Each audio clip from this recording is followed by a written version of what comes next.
मेरा एक दोस्त है जो काम करता है एक्सेंचर में, एज अ फ्रेशर वो वहाँ पे एक्सेंचर में गया था। एंड अभी 3 महीने होने के बाद में ना उसका बॉस जो है वो बहुत ज़्यादा उसको परेशान कर रहा है, उसको एक्स्ट्रा काम दे रहा है, आफ्टर वर्किंग आवर्स भी काम करवा रहा है and all this things. But उसको अभी ना वो चाह के भी वो कंपनी छोड़ नहीं पा रहा है। क्यों नहीं छोड़ पा रहा है? Because of this employment bond.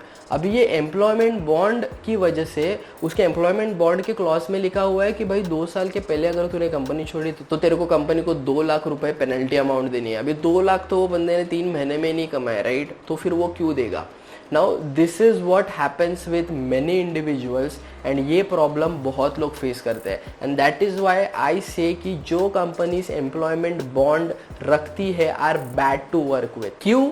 Let's know. First reason is because they can use this to keep you in the company. जैसे कि ये सिनेरियो में था, राइट? आप थोड़ा सा वो ऑब्लाइज्ड हो जाते हो in legal terms to stay with the company कि भाई मैंने 2 साल के लिए तो करा है, तो भले 2 साल के लिए वो कुछ भी क्यों ना कर ले, मेरे साथ मैं कंपनी छोड़ नहीं पाऊंगा, राइट? ऑब्वियसली अगर पैसा है जेब में तो ऑब्वियसली वो बॉन्ड ब्रेक करके पेनल्टी अमाउंट वगैरह दे के आप एक अच्छे वे में लीव कर सकते हो, but majority of the chances नहीं होता है, राइट? वैसे आप क्यों पैसा दोगे भाई? कंपनी छोड़ने के कोई 2-3 लाख थोड़ी देता है। तो that is the one thing कि वो आपको कंपनी में रख सकते हैं वो बॉन्ड का इस्तेमाल करके। सेकेंड इज कि यू विल फील ट्रैप्ड। भाई मतलब आपको पता है कि वो चीज़ आपके लिए सही नहीं है, फिर भी आप कुछ नहीं कर पा रहे हो। मैनेजर खराब है, मूड नहीं है वहाँ पे काम करने का, टेक्नोलॉजी कुछ भी दे रखी है उस पर नहीं आपको काम करना है, या फिर what ever might be the reason, you will feel trapped and you cannot leave for next 2 years.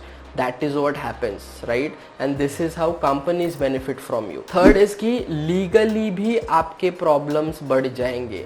अगर डिसाइड कर भी लिया कि भाई मैं तोड़ के चला जाता हूँ एम्प्लॉयमेंट बॉन्ड, तो लीगली भी आपके ऊपर लेट्स से आपको नोटिस वगैरह आ सकते हैं। अभी वो एक अलग चर्चे का विषय बन जाता है कि भाई ये एम्प्लॉयमेंट बॉन्ड तोड़ने के बाद में क्या मेरे पीछे लग जाएंगी कंपनीज वसूलने के लिए एंड ऑल दैट स्टफ। उसके ऊपर मैंने डेडिकेटेड वीडियोस बना के रखे हैं, लिंक्स मैं आपको आई बटन में दे दूंगा।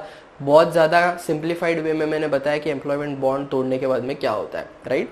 And coming back to the scenario इसकी, आप ऑब्वियसली एम्प्लॉयमेंट बॉन्ड साइन करने के बाद में लीगली कॉन्ट्रैक्ट में चले जाते हो कंपनी के साथ। सो लीगली एक्शंस वगैरह भी कंपनी ले सकती है इफ दे वांट टू, ठीक है? So this is also one of the things. In short, आपको लगेगा कि भाई मैं मेरे खुद के करियर में चार्ज नहीं कर पा रहा हूँ, राइट?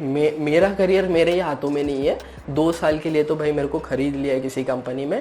सो ये सारी सिनारियोस अगर आपको नहीं चाहिए तो इट इज़ बेस्ट कोई भी कंपनी में ऐसे मत जाओ जहाँ पे एम्प्लॉयमेंट बॉन्ड का फंडा है। It is a big scam. मैंने पहले से बोला हुआ है, नो, मैं खुद भी नहीं जाता ऐसी कंपनीज में and I highly recommend you guys as well. So I hope ये वीडियो देखने के बाद में now you know the agenda behind companies and क्या हो सकते हैं कॉन्सिक्वेंसेस आपके ऊपर ये एम्प्लॉयमेंट बॉन्ड की वजह से। So accordingly you can take care from now. Other than that, अगर आपको फिर भी कुछ डाउट्स है मुझसे 1-to-1 डिस्कस करना है, that also you can do. बस टॉपमेट पे स्लॉट बुक कर लो, लिंक आपको डिस्क्रिप्शन में मिल जाएगा। Then we can connect and discuss your career difficulty. That's it for this video. Thanks for watching.